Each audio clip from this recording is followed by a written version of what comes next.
Hey, what's the deal, YouTube? It's your girl, Miss Honey. Welcome back to the channel, you guys. Ooh, welcome back, welcome back, welcome back. Listen, you guys already know why we're here. We're here to do a little review slash analysis of Power Book 3, Raising Kanan. This is season 4 of Raising Kanan.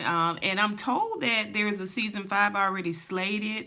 I mean, I'm just trying to figure out what we're going to do in season 5. Because we're 4 episodes in. This episode 4 is called The Way We Were. You guys tell me if the title of the episode makes sense to you all. Like, did it tell you what to expect in this episode? Like, did it give you some idea of what was going to go on in the episode? You know what I mean?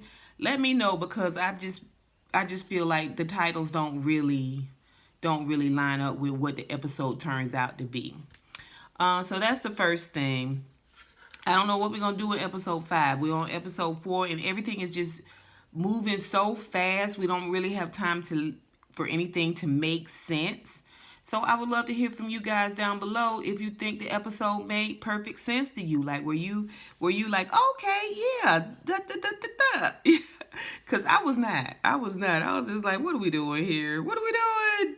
We're just 4 episodes in. I hate to feel that way, you guys, but I don't know. I just feel like there are no real plots. I think there's just scenes. Right? We don't really get any plots. And this is one of my biggest frustrations with Power. When Power originally came on, I felt like it was so intriguing, so engaging. Like, you had no idea what was next, right? And that's partly because we didn't know anything about the characters, anything about the storyline. So obviously we feasted on the first Power, right? Second season, though, I thought was really good too. And Power didn't really get weird until, like, second to last season. It didn't really get like super weird. Like, this doesn't make any sense. And then we already know that the one with Jess Tariq on it, book 2 and Force was just like, I was just like, y'all just, anyway, y'all tell me what y'all think about those 2 points down below. Do you feel like you getting enough information to enjoy yourself? I don't know. What we're gonna start this review slash analysis off with Juke. Juke is going to the club now regularly. These are her people, you know what I'm saying? And she's just trying to figure out how she fit in. She might be trying to figure out what she into, what she not into, that type of thing. It's a chick there that is looking at Juke while she dancing, and Juke checking her out too. And the girl come over and, offered to buy Juke a drink, and Juke turns the drink down. I was just like, I don't know what that was all about. She's got, 2 friends there. The lady that got her to go into the club, I guess she like a mentor now, kind of, sort of. And she kind of hints at the fact that she's got some family issues, that type of thing. And what basically she's telling Juke is that we're all like your family, like a different kind of family, a family that kind of understands you and what you're into. It makes sense to a certain degree, but at the same time, Juke, you got to find your own way. You can't always be led. Sometimes you got to find your own way in this world, right? So, Juke turned the drink down. Her and the chick leave, and they gonna go get something to eat afterwards, the mentor chick. And she sees a dude across the street. The dude crosses the street, and she, kind of swerves Juke around and was like, let's go this way. And Juke looked back, and she see that this dude is following. She's like, this dude creeping up on you? And the chick is like, no, that's my husband. She was like, husband? Yeah, welcome to lesbianism. Welcome to lesbianism. Like, it is, Yeah, it's a roller coaster, baby. Hold on tight. You know what I'm saying? You got your chicks that's hardcore, and then you got your chicks that, you know what I'm saying, they could do whatever. You know what I'm saying? Like whoever love them, they love back. And you got some people that try to do it the old fashioned way and realize it wasn't for them. But unfortunately, they be entangled into situations where, you know what I'm saying, you're not just getting this new girlfriend, which she not your girlfriend, but you're not just getting a new girlfriend, you might be getting a whole situation. You know what I'm saying? And don't put all your eggs in that basket, girl, because you don't know where this is headed. Anyway, so the man walk up and he pushed Juke, and Juke land on the ground, land on her face. And of course she's shocked and she's stunned for a minute. He must have pushed her real good and grabbed her mentor by the hair and threw her in the back of the car, telling her if she don't get in that car and settle down, he gonna KILL her. Okay.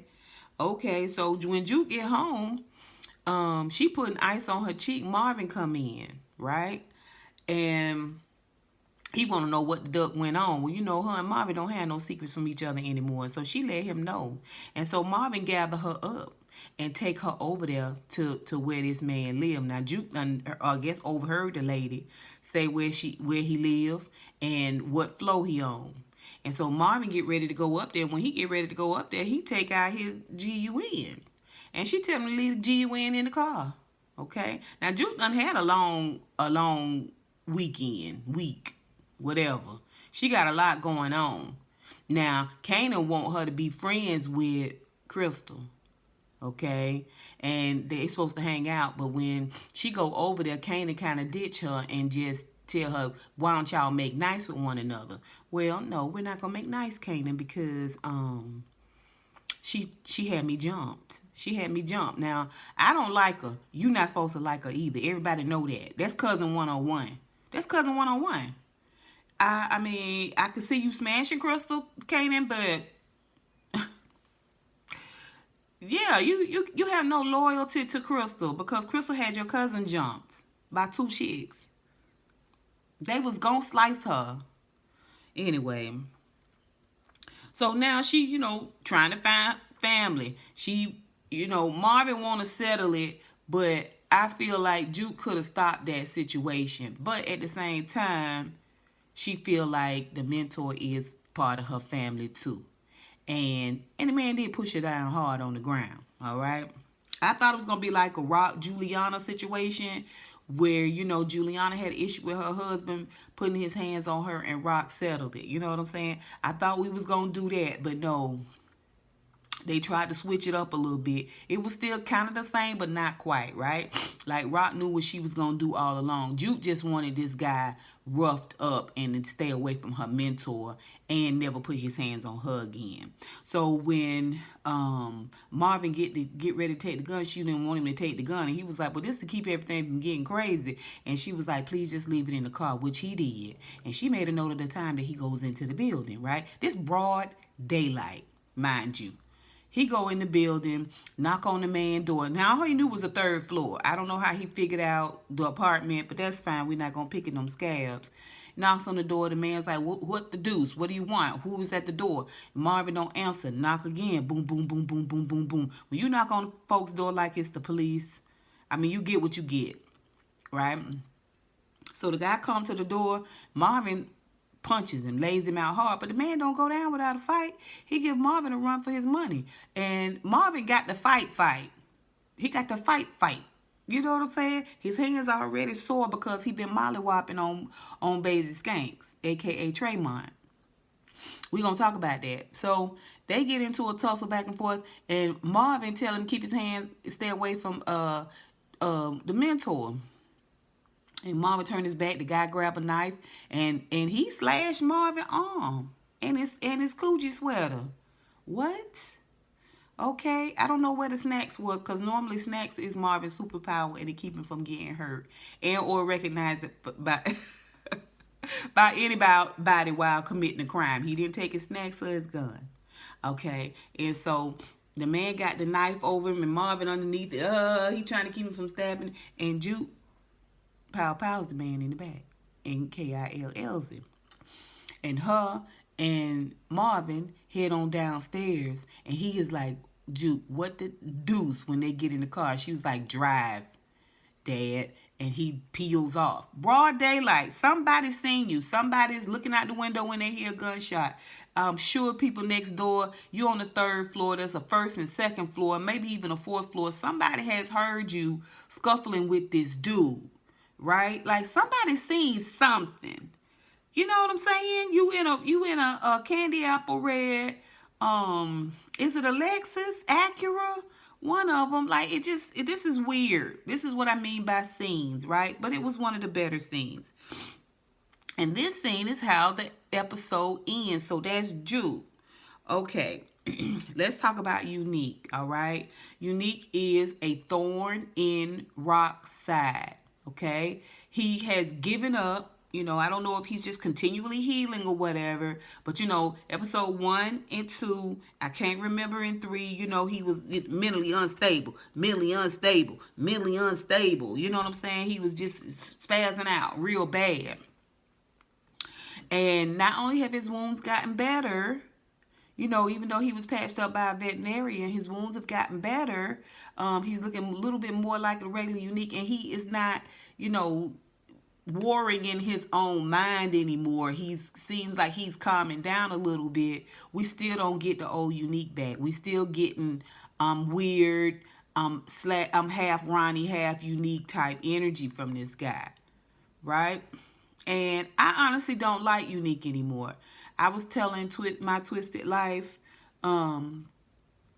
that I've divorced myself from Unique. Whatever happens to Unique at this point happens. I have no investment in this Unique at all.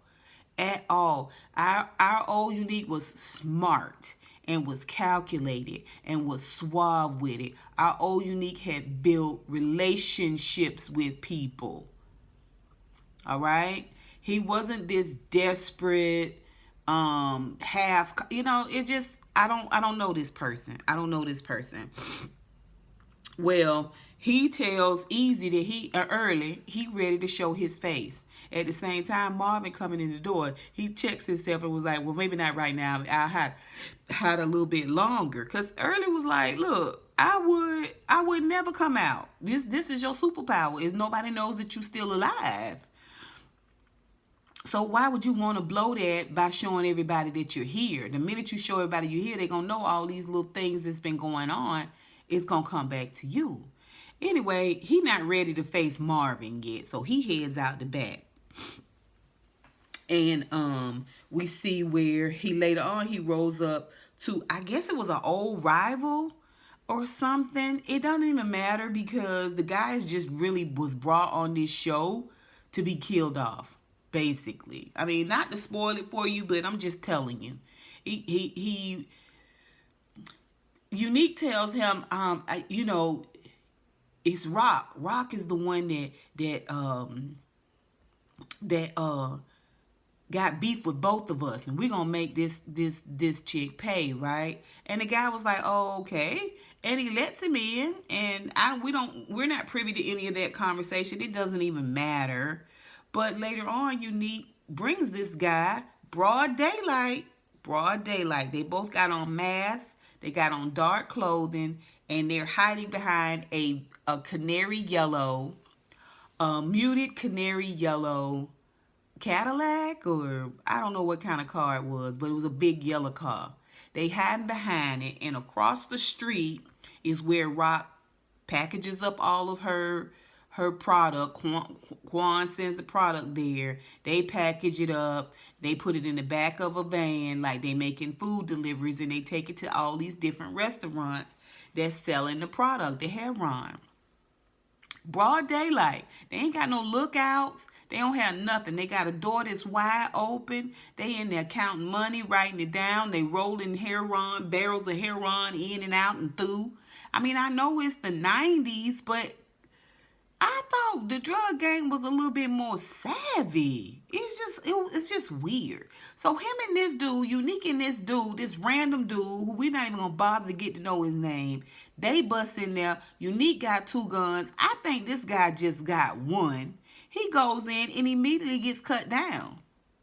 I was like, Why was you there? What was you thinking? Y'all, I mean, it's not like Unique building a team. He's not. Right? Now, they get the firing off in there, and he got to dip up out of there. He breaks up out of there. Now, he got his face covered and all of that. But again, it's broad daylight. And he breaks up out of there and manages to get up out of there without being shot. I mean, how? I don't know. Okay. So, the guy is gone. He's dead. This is at the distribution center. Okay, we see then where Unique then goes to see Mrs. Baselli. Now, we know in the recap of what happened last season, the little pieces that make sense for this episode, that Marvin dressed up like a mailman and killed Sal Baselli, right? I can't remember if y'all put it down below if Sal Baselli was a part of Stefano's rival. Was he just somebody that they wanted to put down, but he wasn't a part of Stefano's group? I'm not sure. But I forgot Unique. Didn't Unique drive the getaway car through that whole shootout? Anyway, Unique goes back over, broken face and all, goes over to see Mrs. Baselli and tells her he knows who did all of this, and that's the same person that did this to his face, hurt him, and he got beef with him too, and he gonna get her justice and get him justice. Now, she's an Italian woman. I don't know if she know Unique. Maybe she do. But like the lady said, my husband handled all that business. But he gone now. And I can't remember if her son was killed in the fray or not. I'm not sure. You guys will let me know down below. But anyway, he talks the lady into giving him some idea of who he need to go see to help take care of Rock. Right? I mean, it was a weird setup. I don't know what kind of relationship Sal and Unique had, but for this woman to let this man with this crazy scar down his face, I mean, where does he stay? Did he smell? It wasn't like it was the old Unique, kind of suave and sexy and all of that. Like any woman would have been attracted to that Unique. This Unique right here talking crazy, one, and two, he looks shocking. He's disfigured.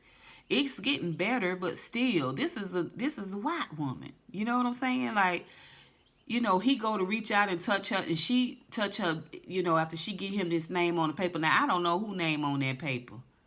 I don't know if it's Stefano or the boss of the Baselli guy. I don't know. He reach out and touch her thigh, and she put her hand on top of it. I was like, where they do that at? Oh, okay. Okay, that's what we doing. All right. So that was Unique. Like I said, he just spent the whole episode being a bugaboo to Rock and her business. Rock still have not figured it out. Okay. So let's talk about Kanan, child.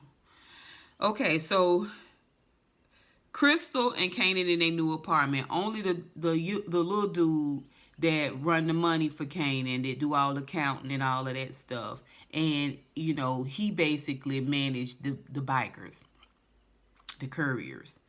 He knows about the new apartment. Now, y'all remember Unique pushed him back into the apartment and robbed the apartment last episode.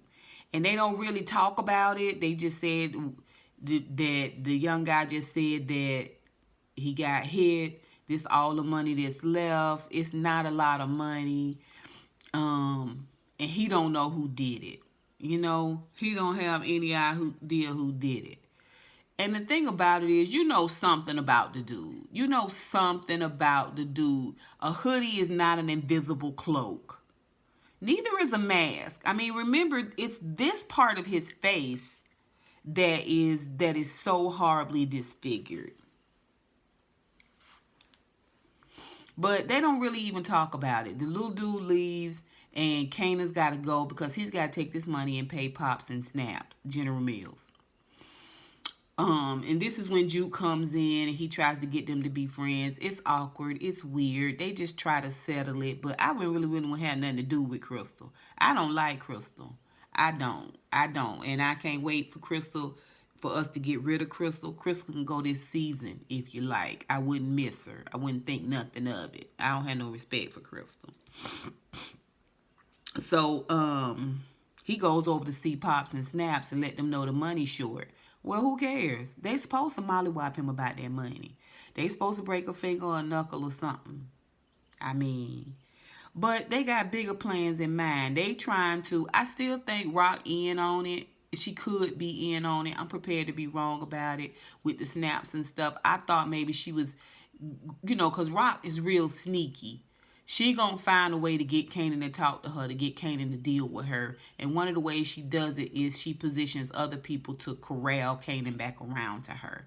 So I thought that's what she was doing with Snaps and Pops. But it looks like, prepared to be wrong, Snaps and Pops is grooming Kanan to be a better drug dealer. They're telling him, like, you got to separate yourself from underneath your mother. This how you know. This how you know. This how you know not to do it. They trying to separate you from your mama.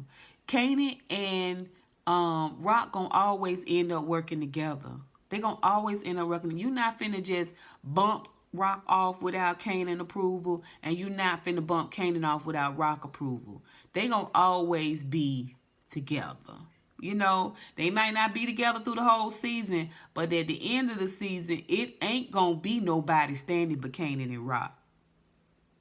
I'm just telling you. Anyway, he tell Kanan, if you really want to do your own thing and be your own man, you need to see Quan. Kanan, come on now. Come on now. You think you can keep this from your mama? So he leave there and he sashay on over to Quan because General Mills done set it up. He get over there to Quan, and Quan is like, Kanan, stop. Nice to see you. I was like, okay, first of all, he's a high schooler. He's a high schooler. You have a major heroin distribution network. Y'all didn't even pat this joker down. And he a high schooler. He ain't that big and strong looking. So, hey, how's that 20%? Y'all know last episode he raised Rock cost by 20%. And Kanan, just like Rock did when Andre told her about Marvin being over there, Stefano, she played like she knew. Kanan played like he knew. Well, you just got to work harder. Bop, bop, bop, bop, bop. And he likes that. Quan likes that. I like the way this high schooler think. Yeah. We could do business together. Yeah. What? Don't make no sense. That's how I know you fought it this season, Quan. Because they wrote your character real stupid like. You know what I'm saying? See, y'all dumb for thinking we dumb as viewers. But anyway, he said, listen, you ain't got to go through my mama no more. So you just finna cut your mama's business off. And you think your mama, even if she was cool with Quan, wasn't no 20% and all this other stuff, you think your mama was gonna let you detour her business? First of all, you bet. Anyway, how it was supposed to be handled, Stefano handled it that way. Okay, after he leave Quan feeling real good about himself, he gonna roll up on Stefano and act like I do my own thing, I run my own business. Stefano told him, your mama borrowed $500,000 to save your life. $500,000. And he said, I wouldn't have did it for my children, but your mother did it for you, and you here trying to snake behind her back. He wiped his nose, okay, and spun him around and slapped him on the butt and sent him walking. That's what Quan should have did. Right? I'm not finna play with no child about their mama. I'm not finna get in the middle of this business. This is what Stefano do. And Kanan is like, He goes on. I mean, why don't you go around? Anyway, I ain't gonna do it. Later on, we get to see where he's at Kanan's at Lou house, and he is trying to talk to, hang out with Lou, chill with Lou, and Lou want to know if it's any new information on Fame, right? Because he being questioned about Fame, but we gonna talk about it. And Kanan say, no, I really try not to think about it. I really try not to think about it. It's crazy because Kanan and Fame was really close. And it seemed like everybody is more concerned about Fame except for um Kanan. It's weird. It's really weird. I'm just wondering what's gonna come out of this. I really want to know what's gonna come out of this. I do. And I really should go back and watch, the last 3 episodes of season 3. I think it'll tell us a lot. But did Kanan have something to do with Fame? Weird. Anyway, so that was Kanan. It's just running around trying to be grown. Let's go and talk about Lou real quick. Lou is in the studio with Brillo Pad, and this lady come in, real pretty chocolate girl. Her name is Amani, and she is over product management. Basically, she brands the artist and gets them, on the radio. She needs to have a signature song. This is how Fame come up, because he sent her packing. Lou has always been a bit of an arsehole. I know they gonna end up together, but Lou get everybody kind of like a hard time. Meanwhile, he can't get Brillo to leave his house, can't get Brillo to leave his apartment. And he tell a woman he don't need her help. And ends up being called into Lowell's office, and Lowell's like, well, you have no choice, Lou. You're gonna have to work with her. You can do all of these things, A&R, marketing, all this stuff, but you can't do them well. So I need you to work with her. And he's like, y'all go out, have dinner tonight. And y'all talk about it. He take her over to the club that him and Marvin own together. And they have conversation. She got to go meet another client, and she want him to come along, but he turned her down. Now he gonna have to work with her, but she said she got to have a single. She got to have a single like Fame had a single. I was like, why they trying to make Fame out to be more than what he was? He was a rat. You know what I'm saying? Like, literally, he lived in a dump. He didn't have no job. He didn't have no money. You know what I mean? He was dirty and dusty. He a follow the leader type, sheep type individual. You know what I'm saying? But she go on and on about Fame and how much he did, and do you know where he is, and like real dry snitchy type. Like, I started to think she was on the take too. But so when he talking to Kanan, he's trying to see if Kanan know anything. He tell Kanan he done called Fame's sister up there in California, and she sound like she's scared, and she really worried about Fame. And that Fame mama done went to the police to see where he is, because can't nobody find him. I just was like,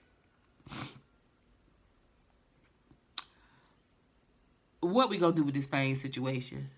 I think they just don't know yet. I think they probably filmed several scenarios, and depending on how the season go, then they probably gonna let us know what, at that point, what went on with Fame. Right now, I think we not gonna know for sure, because they don't know for sure which one they finna put at the end of this episode, at the end of this season. Y'all tell me what you think. Put that down below. Okay, so we did Lou and Kanan and Juke and Unique. Now let's talk about Marvin.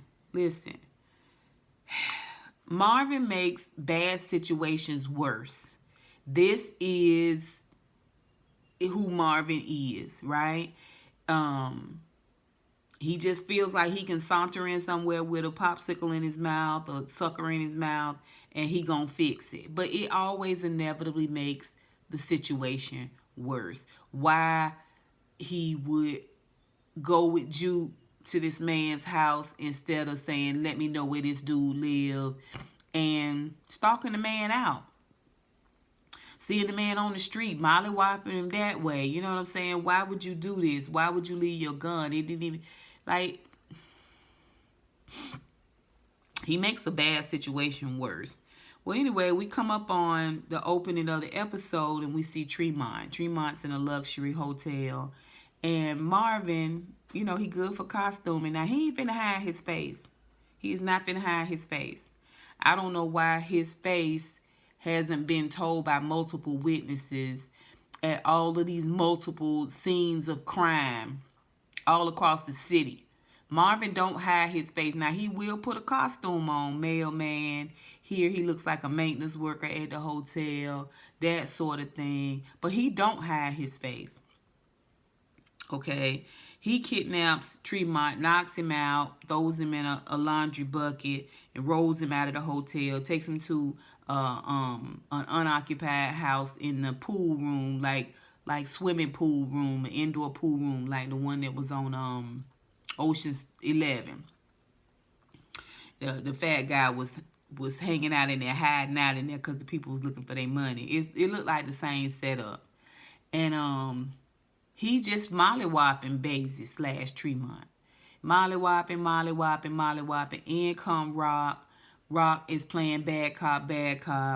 And they, you know, got empty guns and they pretending to kill him and it's scaring him. And you know, basically they're saying, we just want your connect. And he was like, well, that's all you had to do was ask for the connect. They was like, yeah, but we owe you one and we wanted to have some fun. Okay. All right. It's always just Marvin and Rock. It's never like a group of people. Never, ever, ever. I stand by the fact that Rock don't have a team. She got Marvin and she got some henchmen that sit outside the door in various places. Obviously not at the distribution center though, but I digress. So, she gets the name and the information. Next thing we know, you know, Marvin and Rock are sitting with the dude, with Tremont's connect. It's weird. And Marvin, in all of these scenes, we see him several times. Like I said, it's always just her and Marvin. He's getting sunned. People are letting him know right and left that they don't respect him, but they respect Rock. Right? When they go see this dude, this connect is like, I don't need you talking. I'm talking to your boss. And he tell Rock when she come back, she can't bring Marvin. And Marvin really can't say nothing because you just a sidekick, right? You know what I'm saying? Like, you're not supposed to be weighing in on the deals. So, we see where Marvin then, when he goes to see Early, this was when Unique was there, he basically want to subcontract out work to Early. Because y'all remember the bookie, he killed Stefano's bookie. And so he's trying to replace that guy with Early. Okay. So he goes to meet with Stefano and Early. They having dinner, chit-chatting. And I don't know what all that talk about Lump was. I guess we're going to see Lump later on in the episode. I guess, child, I don't know. I don't know why we had all this conversation about Lump. Anyway, Stefano, you know, this a little interview, and Early passed the test. But he do look at Marvin and tell Marvin, listen, if Early mess up, it's on you ultimately. And Marvin was like, you ain't got to look far because I'm gonna be right here. I'm gonna be right here. Like you think you buddies with Stefano? Why you ain't told Stefano that the people looking for him, that the people is staking out? Now, he know the people staking out the fish shop, which is why he's at these other various places. But at the same time, Kanan know where to find you. I'm sure them alphabet boys know where to find you too. But we don't hear Marvin talk with Stefano about this. We do not. But he did low-key threaten Marvin. And Marvin tried to play it off. I was like, we don't know who gonna ask Marvin, who gonna cut Marvin power off. We don't know. This how they're setting it up, you guys. This is how they're setting it up. So, that's basically Marvin, and what went on with him and Juke, which was the most exciting episode scene of the episode. Let's talk about Rock, and we're gonna get on out of here.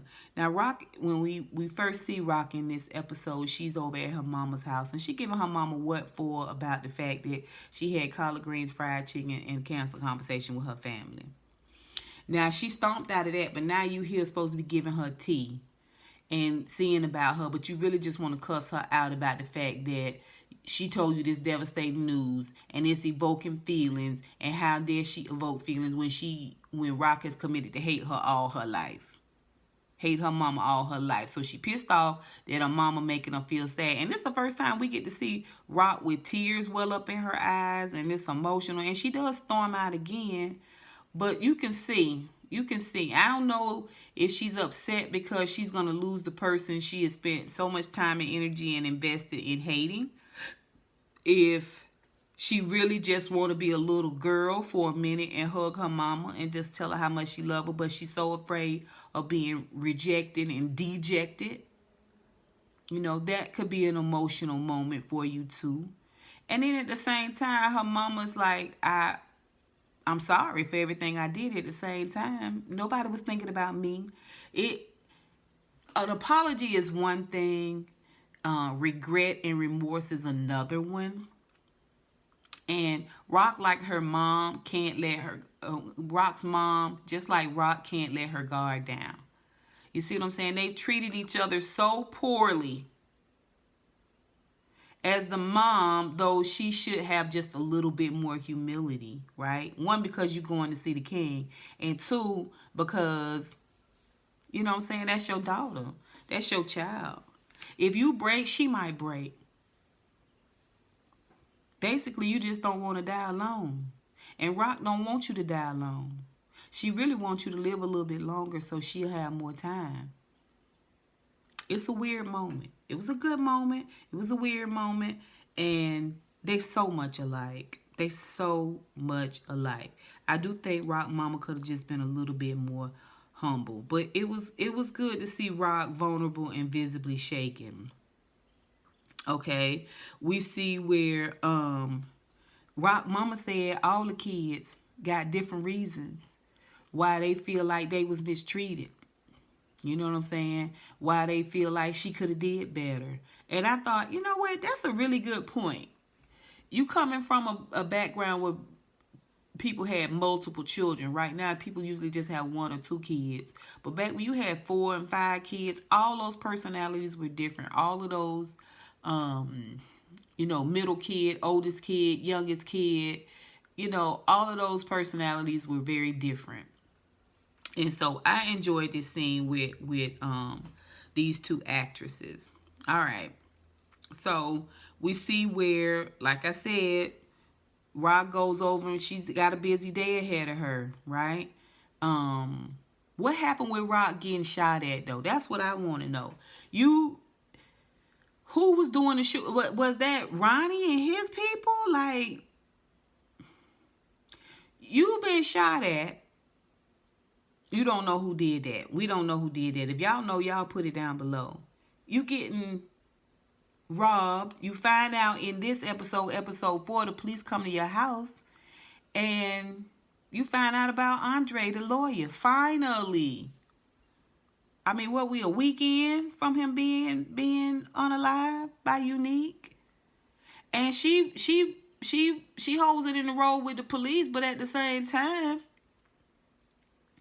when they walk off, she's devastated. I mean, she getting body blows from this Unique situation, okay? And then on top of that, what's going on with her mother, right? Like, we don't know how long Rock gonna be able to stand without buckling at this point. But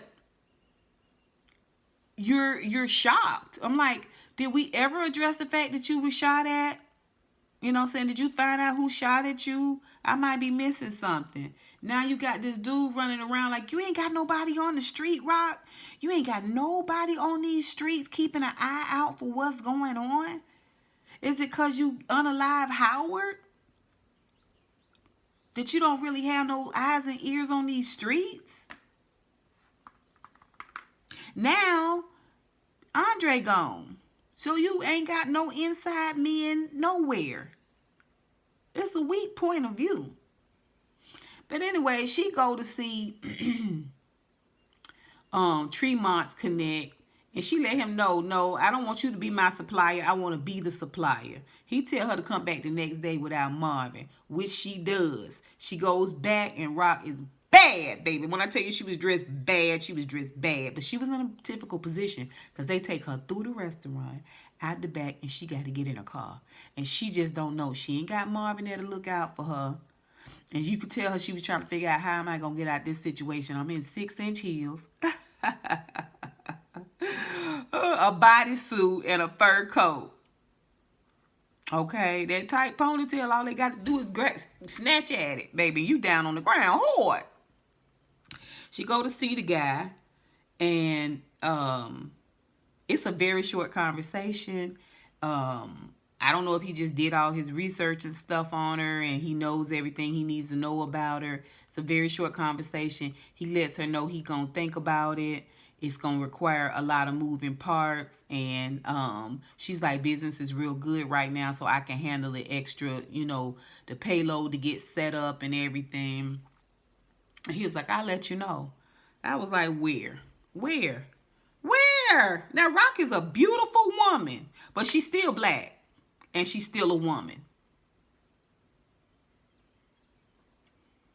It ain't this easy. Just like it ain't easy for Kanan to be sashaying, Shantaeing all around up with these grown folks. That's farcical. It's the same thing with this Rock situation. Now, Rock is bad to the bone, and she do have a deep way of talking and letting people know, she not one to be booked with. But at the same time, it's just so easy. This is what I mean by we just see a series of scenes. These are not elaborate plot lines where we get a chance to get to know people, to reason together, for things to make sense. It don't. We need Rock to be a supplier. Bada bing, bada boom. Episode 4, Rock is a supplier.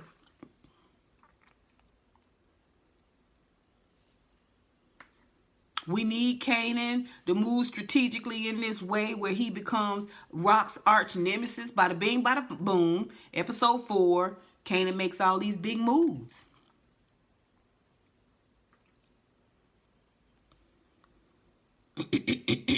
This is what we have here. Now, you tell me what part of this was the way we were. How is it that Unique remembers this dude, the one he got ultimately killed? He remembers what went on with him and Marvin and Baselli, but he don't remember the fight between him and his own brother. The reason why he was trying to cut his brother off is because his brother was fixated on Rock.